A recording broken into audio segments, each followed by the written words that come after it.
Well, we have, what is it now? Is it 4 or 5 indictments?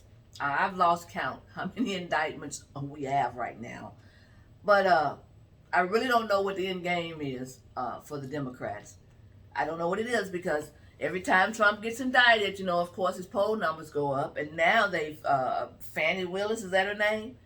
She went as far as to give Trump an iconic mugshot. Now, when Trump got indicted with the first indictment, with that guy in New York, they told him, do not, whatever you do not give Trump a mugshot because it's going to be on every t-shirt in the country. They said that. They said if you do a mugshot, it's going to, and of course it's going to be. Well, I guess Fannie Willis, is that her name? Willis, I think, Fannie Willis. She wants to be, she's trying to make a name for herself, so she's going to make sure that she gets everything, mug shots and everything. So she got one, okay? And of course, it's iconic. People have done memes. I mean, people are going to make all kind of merchandise, money off merchandise, whatever. But I don't really understand the end game. Now, it's a lot of people, a lot of brilliant people that have done videos, and they've said what they believe. They've used their, legal expertise and, and said, this is what the end game is. This is what they really want. And we know the end game is they don't want Trump in the White House. I know that. But I'm saying by keep indicting him, what do they know that we don't know? I mean, true enough, they can get some jurors that hate him and convict him. But the Supreme Court, whose job is it to interpret the Constitution, they interpret the Constitution. That's what the Supreme Court's job is. And none of these fake charges will hold up against the Constitution. And these district attorneys know this. And then, of course, they schedule the trials all during the elections, campaign season. Like that's going to change anything. If Trump's on trial, it does not matter, people. People are still going to vote for Trump. You can't muddy him up anymore. I don't care what you say. I don't care what you make up. You cannot muddy Trump up and turn the people against him. Even black people. Now, I'm not getting my hopes up, okay? But a lot of TikTok videos of black people are on there saying, no, I'm with Trump. Because they realize, people, they're realizing how good they had it under Trump. I couldn't get them to see it while Trump was in office, But I'm going to tell you something. Out of all the people that I know, even the most laziest people, when Trump was in office, they weren't even complaining. I ain't heard nobody say, I can't find a job, I'm having a hard time, I'm struggling. I didn't hear that at all for 4 years from the most laziest people that I know, relatives and all. Everybody did good under Trump. I had a friend that I went to high school with, and he's a hard worker. He's worked for years, but he bragged about his 401k gaining $500,000 under Trump. He bragged about that. But then he said he wasn't going to vote for him in 2020 because he talks too much. Now, does that make sense? So did he think that was going to keep on? See, that's what I'm saying. Maybe this is what it is. Maybe the people that were doing so well under Trump thought, even though they hated him, that even if Trump was gone and Biden got in there, that he was going to continue. See, this is the problem. People do not understand economics. Okay, I've heard people say, well, recessions are cyclic, and they every 10 years it's going to happen. No, but something causes it to happen. It's not like the weather. You have to put something in place to make a recession happen. It's not just going to happen. Even if it does happen every 10 years, somebody caused it. The Great Depression, okay? Black Tuesday, Black Monday, even the 2008, there was something that happened. Because when the 2008 happened, I was in my master's program, MBA program. And let me tell you something about business. It doesn't matter whether you're a Democrat or Republican. The bottom line is still going to be the bottom line. Okay, your politics does not change the outcome of business. And I was amazed at the textbooks. You know why? Because they were telling nothing but straight up facts. They were not leaning this way. Because you can't. With these liberal arts things, you can make up stuff, and but business is either this or that. So the bottom line is all that matters. But people don't know economics. I do. I learned a lot. And I know what causes recessions. I know all of that. So here we are heading into a recession. Some people say we're already in a recession, and people say it's going to get worse, and we will as long as Biden's in there. But Trump can turn this thing around as soon as he gets in office, just like he did under Obama. And I'm even hearing black people now saying Obama didn't do anything for us, and they're talking about his economy. Now, it took a while for them to get to that point. I guess they had to hit rock bottom because we already knew that.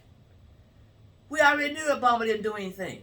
But now I'm hearing some of his supporters who loved him to death are even saying, you didn't do anything for us. You know, economically wise, he didn't do anything for anybody. Because listen, rich, wealthy people, this is one thing about them. And see, Obama used them as a bully, you know, the rich, the whole time, as though he was going, I'm going to punish the rich. You can't punish wealthy people. When a person is wealthy, these recessions and all that, they don't affect them. They may lose $1 million. It's like losing $10 or $100. Those recessions and things hurt working middle class people especially. So policies that Democrats put in place, they intentionally put them in place to hurt the middle class because this is what they want. They want rich and poor. That's what they want. Because a middle class person cannot be controlled. Poor people can though. So the policies he put in place. Look, as soon as executive orders, right? Remember executive orders? As soon as Biden got in office, what did he do the first day? He started signing executive orders. And what was one of the first ones? Oh, he canceled the pipeline. Now remember, I don't know whether you remember this or not, but you know, Biden didn't really campaign that much, but when he did campaign, in one of the campaign stops, he had told people he was going to destroy the gas and oil industry. He said that. Okay, when he was debating Trump forced him to admit it in front of the world. Why? Because he was trying to back out of it. Because a lot of people watch debates. They don't watch campaign stops and all that. And so Trump kind of forced him to say it, that he was planning on destroying the gas and oil industry. So what does that mean? So if you work in that industry, what does that mean? And you know, most of them had already endorsed him. Most of the people in the gas and oil industry endorsed Biden for president. And then as soon as he got in office, he signed an executive order to cancel their jobs. I met a guy, he was a pipe fitter working on the gas lines, the pipelines or whatever, making good money. And he lost his job overnight when Biden got in office and signed that thing. He's told me about it. He says, I'm voting for every Republican I see. He said, I don't care who they are, I'm voting nothing but Republicans. Because he has not been able to make that kind of good money he was making since. I mean, he may get other jobs, but he can't make that money. So Biden hurt jobs. Everything he's done has hurt jobs, which hurts the economy. People are struggling. I'm seeing TikTok videos of people talking about how much they're struggling. Everybody's struggling. Gas prices, grocery, the inflation is just killing everything. I remember, do you remember the gas prices under Trump? I do. I remember paying like $1.99. I went on a road trip in 2020, the summer of 2020, from Texas all the way to the New England states because I was going on a historical road trip. Because of COVID, they had canceled my flight, which was the best thing they could have done. So I said, I'm just going to get in my car and drive. I drove from Texas to Rhode Island, Connecticut, Vermont, Maine, New Hampshire, because I wanted to study history because I'm a history buff, and I wanted to see a lot of historical sites. So I drove there 15 days, there and back. So you know when you use your GPS, it's a Google thing, at the end of every month, I know I do, I get a report of everywhere I've been for the month. It shows you every place you've been. And then they give you an estimate of the gas that you've spent, okay? Now, back then, when I had gotten back and I got the estimate, they give you an estimate, and it's estimated, now listen to this, that I had spent $135. Now, I rounded up to $150 because, you know, that was an estimate. And it was about right because I kept some of my gas receipts as well. I drove, people, for 15 days, and you know your longest drive is getting to the first destination and coming all the way back to your final destination, which is home. But still, $150 to drive that far for 15 days. That's what I spent. Do you know how much you spend in gas now? I mean, I can't fill up without $60, $60, $70. And I drove for 15 days, and only spend $150 for gas, that's under Trump. That's what happened under Trump. Now that can happen again. It's not that that can't happen. But people put policies in place, people, to destroy the economy. I wish people would see this and stop saying, well, it was going to happen anyway. I hate when people say that. It was not going to happen. You have to do something. If something causes it to happen. But if you want to keep your head in the sand, because again, here we are. I don't get my hopes up of all these people, waking up. I really don't get my hopes up anymore. Because people refuse to see things for what they are. Because Biden's poll numbers right now, some of the polls, he's neck and neck with Trump. Some of the polls, he's Trump's beating him. But come on. After all we're going through right now, why would Biden's poll numbers not be single digits? Why? Because people want to accept the fact that, they don't want to accept the fact, I guess, or they don't understand the fact that everything that's happening negative, and they're suffering too, is because of him. They don't want to accept that. And then they still got this hatred for Trump that has absolutely nothing to do with their personal lives. Whatever they say Trump said, or how he's supposed to be a racist and all of that, how did that impact your life? How did that impact your gas prices? How did that supposedly impact the cost of groceries? How did any of that foolishness that they said about him impact your personal life? Now look. There were people sitting around, black people, sitting around their tables eating ribeye steaks, T-bone steaks, and doing real fine. Sitting around eating those fine steaks and saying at the same time, no, Trump ain't nothing but a racist. Because when you're doing good, everything's being taken care of, you got time for foolishness. You got time to be distracted because you're doing good. But no one can distract you when you're hurting, okay? When you are being impacted by high gas prices, you can't pay your bills, nobody can distract you with dumb stuff. You can say, yeah, I ain't got time for that. I need somebody to help me. I need my bills paid. So you can concentrate on that. But see, because they were living so good under Trump, I guess they thought it was just going to transfer over automatically to Biden. Now they're seeing the difference. Now they're seeing that Trump wasn't so bad. I'm hearing them say, I had money. These are poor black people. You can tell by the way they speak, they're English and all that. They're not using proper English and all that. That doesn't matter because it doesn't take a genius to see this. You don't have to have a PhD to say, I was doing good under Trump, I'm suffering under Biden. It's just that simple. And they were saying, I was doing better than this when Trump was in office. I'm going to vote for Trump. That's what they're saying. They're saying, make America great again. These are the people that probably voted for Biden. I guarantee you they voted for Biden. They said, no, I was doing better than this. I'm voting for Trump. Again, I'm not getting my hopes up. In fact, I don't understand how come they couldn't see it anyway. But they couldn't because they were being distracted. And they were using their emotions because that's what people do. When you use your emotions to make a decision about something, you don't get all the facts.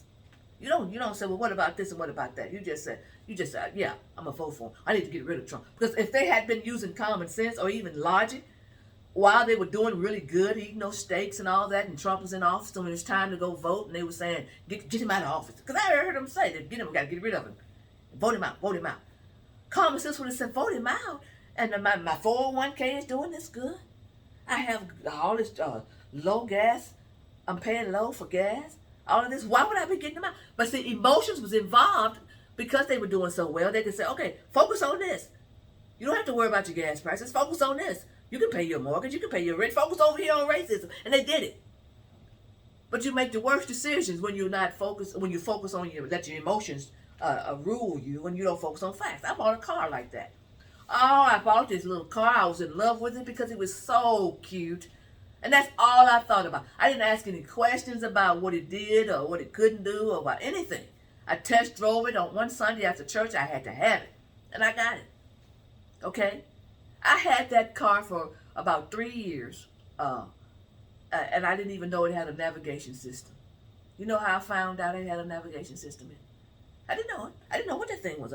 Because it wasn't sitting up. It was down in the dashboard. You push a button to drove. But I didn't know that. You know how I found out it had a navigation system? I was driving to my next duty station from California to New York, and I stopped to visit my nephew and his 2 kids, my great niece and great nephew. And men, they'll jump in the car and start fooling around, and they'll figure out what a car does. And he said, this is a cute car. He got in it, and he said, oh, you got a navigation system? I said, what? He said, yeah, you got the navigation system. And I said, all these years I've been had it and I didn't know it. And then he programmed me, he said, where are you headed next? And I told him my next address I was going to, and he put it in the system. And I was like, 3 years. But that didn't hurt me. You want to know what hurt me about not asking questions and finding out about that car and buying it on emotions? I had to buy 4 new tires for it. And I have been buying tires for cars for years.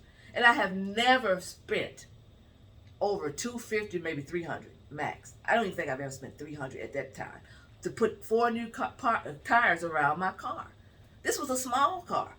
And I just thought it was going to be any different. So I went to buy new tires after about, because in California you can put miles on a car just like that because it's a lot of driving you do. So, you know, how they say 45,000, 50,000 miles. So I went to get brand new tires and I'm sitting there and the guy came out and says, it's going to cost you $750 to put tires on this car. I said, are you out of your mind? What are you talking about? This little car? He said, ma'am, this car has high performance tires on it. Didn't you know that? I was like, no. What do you mean? Is this a race car or something? High performance tires? $750? And then I thought, well, maybe he's just trying to get over on me. So, of course, I went and got 2 more quotes from other people. I said, can't you put other kind of tires? And they claim this is high performance tire. No matter what, I couldn't come out no less than $600 after spending nothing but $250 to $275 all those other years. So if I had asked questions about that car, I probably would have never gotten it. But I didn't know that. It was cute, and I had to have it. So that goes to show that when you use your emotions, you're going to make some mistakes if you don't ask the right questions. Nobody asked Biden about, or any of these Democrats, about policies. Even during the debate, the Republican debate, did they talk about policies? No. They talked about other stuff. They even talked about climate change and some other stupid stuff. And when they did talk about policy, they tried to copy Trump and say the same thing. They're going to finish what Trump did. We don't need them to finish what Trump did. We need Trump to do it. But nobody's talking about policies. And that's why they never talk about Trump policies. They never talked about Trump's policies the entire time he was in the White House. And they still don't. Nobody, neither side. Why? Because they were successful. That's why.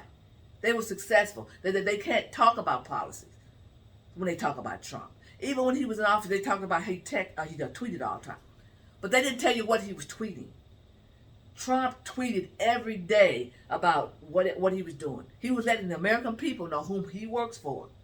Okay, I'm going to sign this today. I'm going to visit this plant today. I'm doing this. That's what he tweeted every day. But they told you he only tweeted dumb stuff about attacking people. And the reason he had to tweet because they would not tell you what he was doing. Every American citizen has a right to know what their president is doing every day, whether you voted for him or not. Once a president is in office, he's the president of all the American citizens. Therefore, we have a right to know what they're doing. They would not ever report on what Trump was doing because he was working hard for us. So that's how I knew what he was doing all the time. Every day, he said, I'm going to do this. I'm talking. And everything he was doing was for us. Everything. You cannot name one policy, not one, that Trump put in place that did not benefit the American citizens. I'm waiting for people to tell me which one of his policies that he put in place that negatively affected you. Not one. I don't care who you are. I don't care what color you are. Every one of his policies benefited you. And so that's why they would never tell you what he was doing. So when he left office, I felt the effects. You felt the effects. We're feeling the effects right now. No politician, I don't care who he is, I don't care how mad you get mad at me, there's no politician that I would vote for to put in the White House but Donald Trump. Now, I realize if he gets into the White House, he can only serve there one more term, and we got to worry about the next part. But I'm telling you, I don't even know. I can't even see that far. I'm exhausted, people. I can't even see that far. If Trump doesn't end up in the White House, and I know that's the main objective is to keep him out of the White House. The Republicans don't want him in the White House, and neither do the Democrats. That ought to tell you something, people. That ought to tell you something. Wake up. If both parties do not want somebody in the White House that did nothing but take care of America, that's a scary thought to me. That's scary to know that we have all these elected officials that do not want the person that took care of America to get back in the White House. We got the Republicans are saying he's a disaster. He's not fit to be in the White House. What about a president that put America first that makes him not fit to get back in the White House? I wish they would tell me. I wish they would tell me. They won't. They'll never tell you because if they tell you, then you know what the real deal is. They're gonna say because he's gonna put you first and hurt us. He's gonna cut off our war funding. Okay, he's gonna stop the wars. That hurts us because we get money from these wars. And he's gonna try again to balance the trade deficits. He's gonna do things. He's gonna help you all, and we don't want that. That's what they would have to say. You know what else I don't understand? People say, well, how come everybody, if Trump wasn't so, it's a reason everybody turned on Trump. He had to be doing something. They've never told us. All those generals that turned on him, everybody said, why did all the generals turn on him? Well, I know why. Because they all are part of this warmongering thing. They get money from all these defense contracts. But none of those generals that have turned on Trump has ever told us why. You notice that? They have a right to tell us why. You worked right there with him, and now you hate him. So what did he do? Give us some specifics. They won't give us any specifics about what he did. Why is that? And how come no one's asking? They said, well, the Democrats, they all get on Twitter. Well, everybody in his cabinet is saying this stuff about him, that he's this and he's that. So that ought to tell y'all something. But they've never told us what changed their mind. Because all of them asked for jobs for Trump. Trump's never changed. They knew who Trump was when they asked for the job. So what did he do to change your opinion of him when you started working for him? I would like to know that. I think I have a right to know that. Nobody has offered that to us, though. They just all get on there and call him names and they hate his guts after working for him. But nobody says, because he did this. Now, don't you know if Trump had done something that was going to hurt America, they would have told us? All of them would say, I turned on him because he said this, and he's going to do this, and he's going to hurt this country. He said he's going to... None of that. They just all hate him all of a sudden. So that exposes them, not him, as far as I'm concerned. So I just want to get on here and say, we got, 4 or 5 indictments. I don't know what the end game is going to be. I am tired. I'm tired of all of it. I'm only going to fight as long as Trump's in the fight. If Trump ends up not getting in the White House, I'm done fighting people. I can't do this no more. Because the only thing that's going to help, and I'll say this, and they can take me off YouTube, I don't care. Palin said it the other day, Sarah Palin. It's going to take us, if you want to get the country back, if they keep Trump out of the White House, the only way you're going to get this country back, and they can take me off YouTube if they want to, but I'm just being realistic, it's going to take something drastic like a civil war. That's the only way this country is going to get this country back if they keep Trump out. Because they are determined. Look at what they're doing. They're determined. Putting citizens in jail for First Amendment. They are violating the citizens' First Amendments. You go to jail, I indict you because you said that the election was stolen. They're claiming that racketeering. She's so one of the complaints this crazy woman made is they ordered a room for the hearings, to hear hearings about the election. We're not allowed to do that. We're not allowed to order a conference room and have a hearing about something. Even whether anybody can have a hearing about anything. You ordered a room. Trump tweeted, most of her indictments are about Trump tweeting, telling people to watch the hearings about the election fraud. You can't tweet and say, watch the hearing. You going to jail for that? Think about it, people. If these people were to succeed, and they won't, because they can get some crazy jurors to do anything. But when they get to the Supreme Court, all the so-called indictments would be overturned if Trump would get convicted. Well, but you mean to tell me that you're telling people, if they can get away with that, if they can get away with indicting people for expressing their First Amendments or exercising their First Amendments, then we're next. We'll be the next one going to jail. You can't say that. You can't say that. If you say that, I'm going to indict you. You can't use your First Amendment. You can't exercise your First Amendment. Who did you hurt? Who got harmed by it? They keep saying he tried, that was dangerous what he was doing. He was trying to overturn efforts. I would say his efforts to overturn. Did it get overturned? No. Who got hurt by his efforts to overturn the election? Who got hurt by it? Who got harmed by it? Nothing. I'm going to tell you who got harmed by them. They did, because they know it's the truth. They know it's factual. And that's really another reason why she's doing this racketeering thing. Because everything that Trump did and his lawyers did exposed them. Because those hearings exposed the rigged elections. Now, the problem was none of the judges, they kept saying, well, how come all of them got thrown out? Every case got thrown out on technicalities like standings and all that. You have no standings. No evidence was ever presented. People said there was some evidence. They said it was insufficient evidence. No, they would not allow evidence to be, because if you get some evidence into court, then you got to deal with the evidence. You got to say this evidence is false. That didn't happen, and so people are saying now that Trump has been indicted, and now they can bring in the evidence, because you have to. One side can't have all their so-called evidence, and the other side can't present theirs. Discovery, as they call it. So maybe this is a good thing. Maybe it is. We're just going to see this thing through. But I tell you what, I am tired of this. I'm tired.